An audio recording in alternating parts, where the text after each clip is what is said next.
সবাই কেমন আছেন? আশা করি সবাই ভালোই আছেন। তো আমরাও আছি, মোটামুটি আছি, একটু ট্রমার মধ্যে দিয়ে আছি। তো যেটা হচ্ছে এখানে সকালের দিকে হাঁটতে বেরিয়েছিলাম, তো চলে এসেছিলাম এই আইনস্টাইনের রাস্তাতে। সকালটা বেশ ভালোই লাগে, এখানে বেশ ফুল টুল পড়ে থাকে, চারিদিকটা পুরো শান্ত ওয়েদার। তার সাথে আবার অশান্ত জীবন শুরু হয়ে গেছে, কারণ লেবানন থেকে হামলা হবে, সেটার জন্য আমরা অলরেডি মেল টেল পেয়েছি। তো চলুন ঘরে ফেরা যাক, শেল্টার রুমের কাছে থাকতে বলেছে। তো এই হচ্ছে আমার পুদিনা পাতার গাছ, তো যেটাকে আমাকে আজকে কাটিং করতেই হবে, কারণ অনেক পাতা হয়ে গেছে। আর যদি না কাটিং করি তাহলে পুরো টবটাই আমার নষ্ট হয়ে যাবে। এই করে আগেও একটা গাছ আমার টব বানিয়েছিলাম এক্সট্রা করে, তো সেটা পুরো নষ্ট হয়ে গেছে। ওই একটা করে মানে চারা নিয়ে আর একটা করে পুঁতে দিই, দিয়ে সেখান থেকে হয়ে যায়। তবে খুব যত্ন করতে হয়, কারণ এই হচ্ছে নিজেও রিফ্রেশমেন্ট দেয়, তো তাই নিজেরও রিফ্রেশমেন্ট লাগে। আর এটা কি একটা গাছ হয়ে গেছে সেটা নিজেও বুঝতে পারছি না, ফল দিলে বুঝতে পারবো। যদি আপনারা কেউ জানেন তাহলে বলবেন। আর এই পুদিনা পাতাগুলোকে আমি যে কাটিং করে নিয়েছি, সেটা আমি একটা প্যাকেটের মধ্যে পুরে ফ্রিজের মধ্যে ফ্রিজ করে দেবো। আর গাছটা যখন ফল দেবে তখনই বুঝতে পারবো যে কী গাছ, কী জল পড়েছে, কী সিড এসেছে জানি না। তবে এরকম দুমদাম আমার কাছে অনেক কিছু গাছই হয়ে যায়। হঠাৎ হঠাৎ দেখি চিলি টমেটো হয়ে গেছে, তারপরে দেখি বেশি রোদে চিলি টমেটো মারাও গেছে। যেমন আমার প্রচুর টমেটো গাছ হয়েছিল, বাট মরেও গেছে সব, আর রোদের টেম্পারেচারটা নিতে পারেনি। তো প্যাকেট করে নিয়েছি, আর চলুন দেখা যাক কী রান্না করি। তো এটা হচ্ছে অক্টোপাস, যেটা আমি ফ্রোজেন কিনে এনেছিলাম। তো এক্সাইটেড আমার মেয়ে, অক্টোপাস খাবে।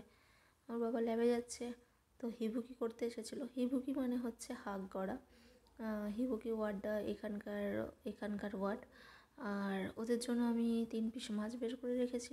আর জানি না অক্টোপাসটা কেমন রান্না করব, তো সেই কারণে আমিও 3 পিস চিকেনও বের করে রেখেছি, কারণ মাছের সাথে একবারে চিকেনটাকেও ভাজতে দিয়ে দেবো। বিনা তেলের মাছ চিকেন দুই ভাজা হয়ে যায়, কিন্তু খেতে সত্যিই অসাধারণ লাগে, আর টেস্টের পক্ষেও ভালো। আর এটা হচ্ছে আমার লঙ্কার গাছ, এটা কিন্তু প্ল্যান্ট নয়, কারণ এই গাছের হাইট 3 ফুট। 2 ফুট পর্যন্ত যে হাইটের থাকে চারাগুলো, তাদেরকে বলা হয় কিন্তু মানে প্ল্যান্ট।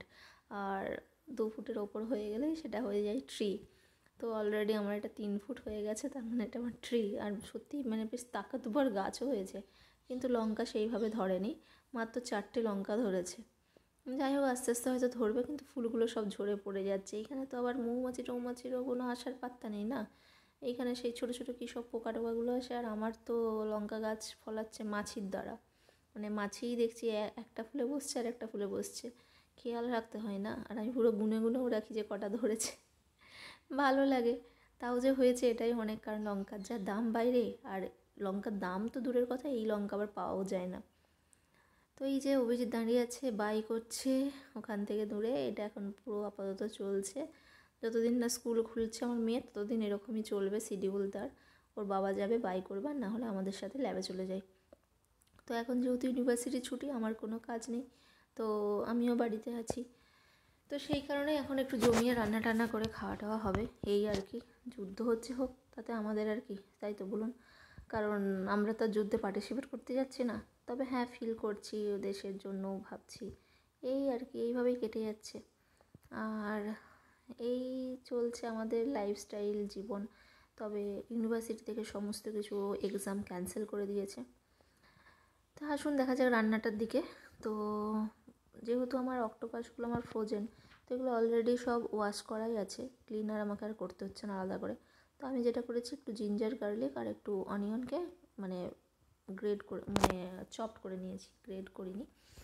ভেবেছিলাম গ্রেড করবো, বাট আমি আর গ্রেড করার মতো আর মুডে ছিলাম না, সেই জন্য চপড করে নিয়েছি। আর একটু গোটা গরম মশলার ফোড়ন দিয়ে দিলাম, আর একটা তেজপাতা দিয়ে দিলাম, আর একটু জিরে দিয়ে দেবো, সাদা জিরে। তো জেনুইনলি অক্টোপাস কীভাবে রান্না করতে হয় আমি জানি না, এটা আমার ফার্স্ট টাইম রান্না। তবে আমি 3 ভাগে ভাগ করে রেখেছি, যেটা ফ্রোজেন ছিল। তো 3 দিন যেরকমভাবে করবো, আজকে এরকম মশলা বানিয়ে নিচ্ছি, আর নেক্সট দিন আমি ভেবেছি একটু ফ্রাইয়ের মতো করে নেব। তো যেই কারণে যেমন মাংস রান্না হয় সিম্পলি, আমি সেরকমই এটাকে রান্না করব। খেয়ে দেখি কেমন লাগে, কারণ প্রথম খাচ্ছি, প্রথম টেস্ট করব অক্টোপাস। তবে স্কুইড আমি খেয়েছি, আর স্কুইড ওই দোকানেও পাওয়া যায় যেখান থেকে আমি ফিশগুলো আনি আর কি, কিনে আনি। তো নেক্সট টাইম ভেবেছি যে স্কুইড নিয়ে আসবো। তো স্কুইডের একটা কী জিনিস জানেন তো, যদি স্কুইড যদি ফ্রেশ হয় তবেই স্কুইডটা খেতে ভালো লাগে, নাহলে পুরো সেই রাবারের মতো লাগে। আর একদিকে সাইডে আমি ডাল বসিয়ে দিয়েছি, কারণ ডালটাও একটু লাগবে, কারণ নাহলে ভাতটা মাখার মতো কিছু থাকবে না, সবই এই ভাজা আর এইরকমভাবে গ্রেভি দিয়ে খাওয়া যাবে না। তো মেয়ের খেতে অসুবিধা হবে, কারণ মেয়ে তো আর এত গ্রেভি খাবে না। মেয়েকে শুধু জাস্ট ওই যেটা রান্না করছে আবার ঝালও দিচ্ছি না, পরে ঝাল অ্যাড করবো একদম শেষে মেয়ের জন্য একটু তুলে রেখে। তো এইভাবেই মানে বানাচ্ছি, দেখা যাক কেমন কি টেস্ট পাওয়া যায়। তো আপনারা যদি কেউ অক্টোপাস যদি কিনে আনেন তো তাহলে কীভাবে নিশ্চয়ই পরিষ্কার করতে হয় সেটাও নিশ্চয়ই জানেন।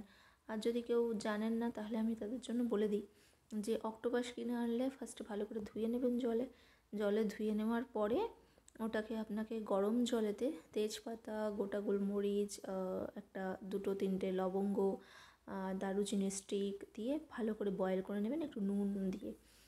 হলুদ অপশনাল, আপনি দিতেও পারেন নাও দিতে পারেন। তো এইখানে আমি যথারীতি আমার এইগুলো পেঁয়াজগুলো ভাজা হয়ে গেছে, আর টমেটোটা কাটতে গিয়ে ওরকম 2টো ফেনি বেরিয়ে গেছিলো তো দিয়ে দিয়েছি। এরপরে আমি যেটা করবো সেটা হচ্ছে অক্টোপাসগুলো এর মধ্যে দিয়ে দেবো। তো অক্টোপাসের ভেতরে অনেক জল আছে, আর যেহেতু এটা পুরো ফ্রোজেন ছিল ওই জন্য জলটাও পুরো আছে। তো জলটাকে নিংড়ে আমি পুরো ফেলে দেবো, দিয়ে বাকি অক্টোপাসগুলো আমি দিয়ে দেবো। দেখছেন কতটা জল বেরোচ্ছে। তো এই জলটা দিলে না একটা আঁশটা গন্ধ ছাড়বে।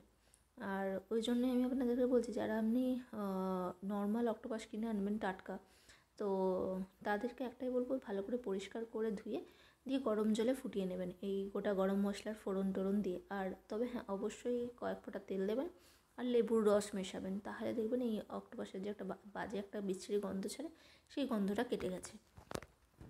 তো এটা ভাজা হোক, ভাজা হওয়ার সাথে সাথে আপনাদের সাথে যেটা কথা বলবো, মানে মন টন কেন খারাপ তো একটাই কারণে, এই দেশে যুদ্ধ হচ্ছে, কি হবে জানি না, পথে ঘাটে বেরোনোও বিপদ, সব কিছুই বিপদ। আবার আমাদের দেশেও তো বিপদ, কারণ আরেকটাও বিপদ যে মেয়ের জন্ম দিয়েছি, মেয়ের মা হয়েছি, আমার একটা বাড়িতে মেয়ে আছে। তো প্রোটেস্ট যখন হচ্ছে তখন ভালো মতোভাবেই হওয়া উচিত, আর হচ্ছেও আশা করি। তবে কিছু বিকৃতির জন্য মানুষ যদি থাকে মানে, তাহলে তো কিছু করার নাই না, কারণ বিকৃত মানুষের দ্বারাই হচ্ছে, সে ছেলেই হোক বা মেয়েই হোক। তো যারা এখনকার দিনের প্রজন্ম যারা সবাই আমি জানি সবাই তাদের ছেলে মেয়েকে ঠিকমতো শিক্ষা দিয়েই মানুষ করছেন। তবে একটাই কথা, যেমন মেয়েদেরকে যেমন তার বাড়ির লোকেরা খোঁজ খবর নেয় যে মেয়ে কী করছে না করছে, সেরকম প্রত্যেকটা বাড়ির ছেলেকেও কিন্তু খোঁজ খবর নেওয়া উচিত, কারণ তারা কী করছে না করছে, ইভেন ইচ অ্যান্ড এভরিডে তাদেরকে ফোন করা, কখন কী করছে না করছে, কটা ক্লাস আছে, এই সব কিছুও কিন্তু করা উচিত। যেইভাবে মেয়েদেরকে ট্রিটমেন্ট করা হয় আমাদের ভারতে, সেইভাবে ছেলেদেরকেও করা উচিত এই দেশে। তবে সত্যি কথা বলতে কি, এইসব রেপ কিন্তু সত্যিই নেই বললেই চলে। কেন নেই? কারণ এই দেশের মেয়েরা খুব ডিপেন্ডেবল নয়, একটা মেয়েও কিন্তু এদের মানে ছেলেদের প্রতি ডিপেন্ডেবল নয়, এরা সবাই ইন্ডিপেন্ডেন্ট। আর এইটাই হচ্ছে এদের দেশের একটা বড় একটা মানে কি বলবো, একটা বিগ পয়েন্ট। তবে ফেসবুকে বলুন, তারপরে টুইটারে বলুন, তারপরে ইনস্টাতে বলুন, এইসব অনেক ভুলভাল ইনফরমেশান দেয়, মানে এই দেশের মেয়ে নিয়ে নোংরা কথা বলে। তবে যদি এই দেশে আসেন, সারভাইভ করেন, তাহলেই বুঝবেন যে এই দেশের মেয়েরা কতটা স্মার্ট বা কতটা ঠিকঠাক। কারণ এদের সত্যি কথা বলতে কি, এদের কাউকে লাগে না তাদের বাচ্চা মানুষ করতে কি বা কেয়ারিং করতে, এরা নিজেরা সব কিছু করে নিতে পারে।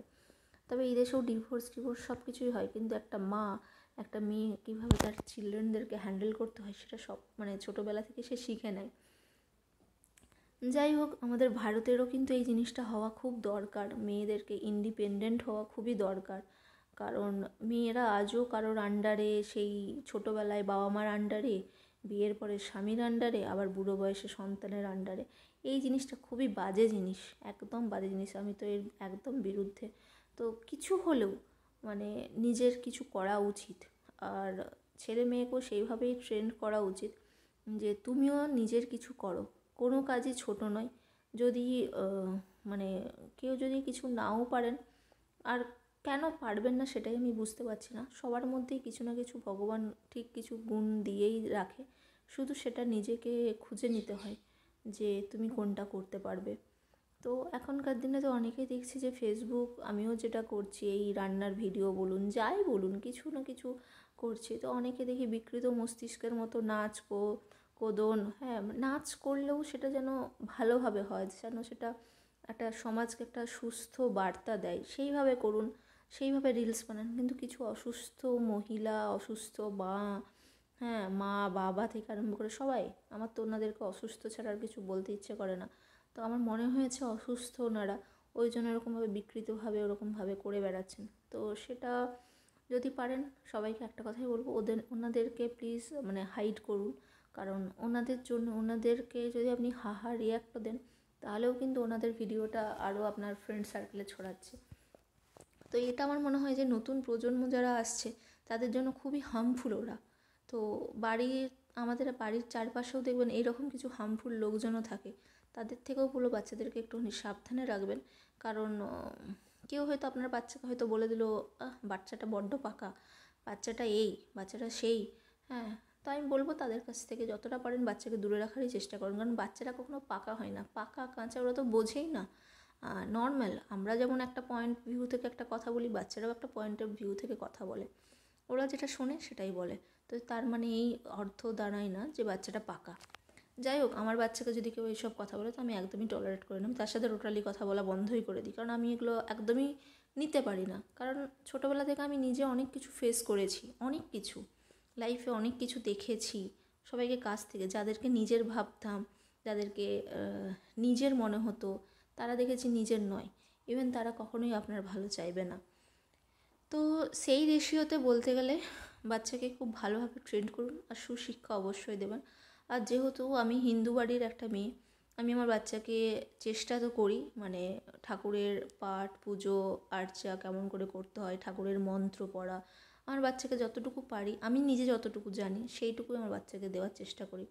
তো আশা রাখবো আপনারাও সেইভাবেই হয়তো করাটা উচিত, অবশ্যই উচিত। নিজের ধর্ম সম্পর্কে, নিজের আইডেন্টিটি সম্পর্কে জানানো উচিত বাচ্চাকে, তবেই না সে আমাদের ধর্মকে রেসপেক্ট করতে শিখবে।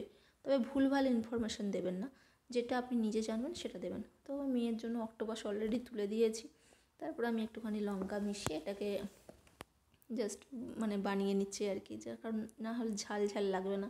অনেক দিন কিছু ঝাল ঢাল খাওয়া হয়নি, আর ওই মেয়ের জন্য একই রান্না করি, তো সেই জন্য একটুখানি, একটু তো মুখের একটু তো স্বাদ ফেরাতে হবে, তো সেই জন্য একটুখানি ঝাল করে নিলাম। আর হ্যাঁ, আমি এটাতে সোয়া সস আর ওয়েস্টার সস দিয়েছি, আর লাস্টে আমি দিচ্ছি একটু ধনে গুঁড়ো আর একটু গোলমরিচের গুঁড়ো, ব্যাস এটা দিয়েই আমি নামিয়ে নেব। অলমোস্ট আমার এটা হয়ে গেছে। আর এই মশলাটা আমি জানি না অভিজিৎ খাবে কিনা, কারণ ও একটু তেল অ্যাভয়েড করে, তেল ছাড়া রান্না খায়। আমিও তেল ছাড়াই রান্না খেতে খেতে অভ্যস হয়ে গেছে, কিন্তু ভাবলাম এটা তো তেল ছাড়া করা যাবে না, মানে হয়তো যেত কিনা আমি তাও জানি না, কিন্তু ফার্স্ট টাইম করছি তাই কোনো রিস্ক নিইনি। পরের দিনে ভেবেছি এই অক্টোপাসকে আমি এয়ার ফ্রায়ারেই ভেজে দেবো, ভেজে খেয়ে দেখবো যে কেমন লাগে। তো যাই হোক, এই হচ্ছে আমার আজকের রান্না, আজকের রেসিপি। আর রান্না অলমোস্ট কমপ্লিট, শুধু ভাতটা বানিয়ে নেব। এর মাঝে মাঝেও আবার ডাউট লাগছে যে এই হয়তো সাইরেন বাজছে, তার জন্য একটু তাড়াতাড়িও করছি। অভিজিৎ বারবার ধরে বলে দিয়েছে। আর আমরা যেই ফ্লোরটাতে থাকি অলমোস্ট পুরো ফ্লোর পুরো ফাঁকা। তবে হ্যাঁ, শেল্টার রুমটা খুলে দিয়েছে, আমাদের রুমের থেকে শেল্টার রুমটা কাছেই। তো আমি সেই দিকেও কানটা রাখছি, কারণ মানে কিছু হলেই আবার ছুটে যেতে হবে, সব কিছু পাওয়ার টাওয়ার সব নামিয়ে দিয়েই যেতে হবে। তো ঠাকুর পুজো চান টান এর মধ্যেখানেই সব কিছু করে নিতে হবে, নাহলে অবশ্য শেল্টার রুমেতেও আছে, অসুবিধার কিছু নেই। এই হচ্ছে আমার কমপ্লিট অক্টোপাসের রেসিপি। তো আপনারা যারা অক্টোপাস খেয়েছেন তারা আমাকে বলবেন কীভাবে বানিয়েছেন। আর এই 3টে চিকেন আমি নিয়ে নিয়েছি, একটা চেরি টমেটো কেটেছিলাম, তো চিকেনটাকে আমি শুধু ম্যারিনেট করে রেখে দিয়েছি, কোনো কিছু অয়েল টয়েল কিচ্ছু দিইনি, শুধু একটু নুন হলুদ গোলমরিচের গুঁড়ো, বাস সাইরেন বাজে গেছে। এরপরে আমরা যাচ্ছি শেল্টার রুমের দিকে। তো চলুন আপনাদেরকে দেখিয়ে দিই শেল্টার রুম আমাদের কেমন হয়। তো পুরোটাই হচ্ছে লোহার সিল্ড হয়, দুটো রুম থাকে, আর একটা হচ্ছে ডাইনিংয়ের মতো থাকে শেল্টার রুমটা। আর এই হচ্ছে শেল্টার রুমের কিচেন, এটা হচ্ছে বসার ঘর, এই পাশে একটা রুম আছে, আর এটা হচ্ছে ভেতরের রুম। তো আমি এই ভেতরের রুমটাকেই বেশি প্রেফার করি, কারণ এটা সিঁড়ির দিকে আছে। তো এইখানে আমরা থাকি, বসে থাকি যতক্ষণ না সাইরেন বাজে। আর সাইরেন তো 1 মিনিটের মতো সময় দেয়, আর মানে 1 থেকে 1.5 মিনিট মতো লাগে সাইরেন বাজেতে। তো 1.5 মিনিট পরেই এরা অ্যাটাকটা হয়, এদের মিসাইলগুলো ফাটে। তো যতক্ষণ মানে 5 মিনিট আমরা স্টে করি, কারণ আকাশে যতক্ষণ না ফাটে 5-6 মিনিট স্টে করার পরে আবার রুম থেকে বেরিয়ে যে যার রুমে চলে যাই। তো এই হচ্ছে আমাদের এখনকারের রুটিন। তো পুরো ফ্লোর ফাঁকা, খারাপও লাগছে এই সময়টা। অভিজিৎ আগের বারে একা ছিল, কি স্ট্রোমাতে গেছে সেটা আমিই খুব ভালো করে জানি। তবে যাই হোক, মরলে একসাথেই মরবো আর বাঁচলে একসাথেই বাঁচবো। তো সবাই ভালো থাকুন, আমরাও থাকার চেষ্টা করছি। আর একটু ভগবানের কাছে প্রার্থনা করুন যাতে যুদ্ধ থেমে যায়। ওকে, টাটা, চলুন, ভালো থাকবেন সবাই।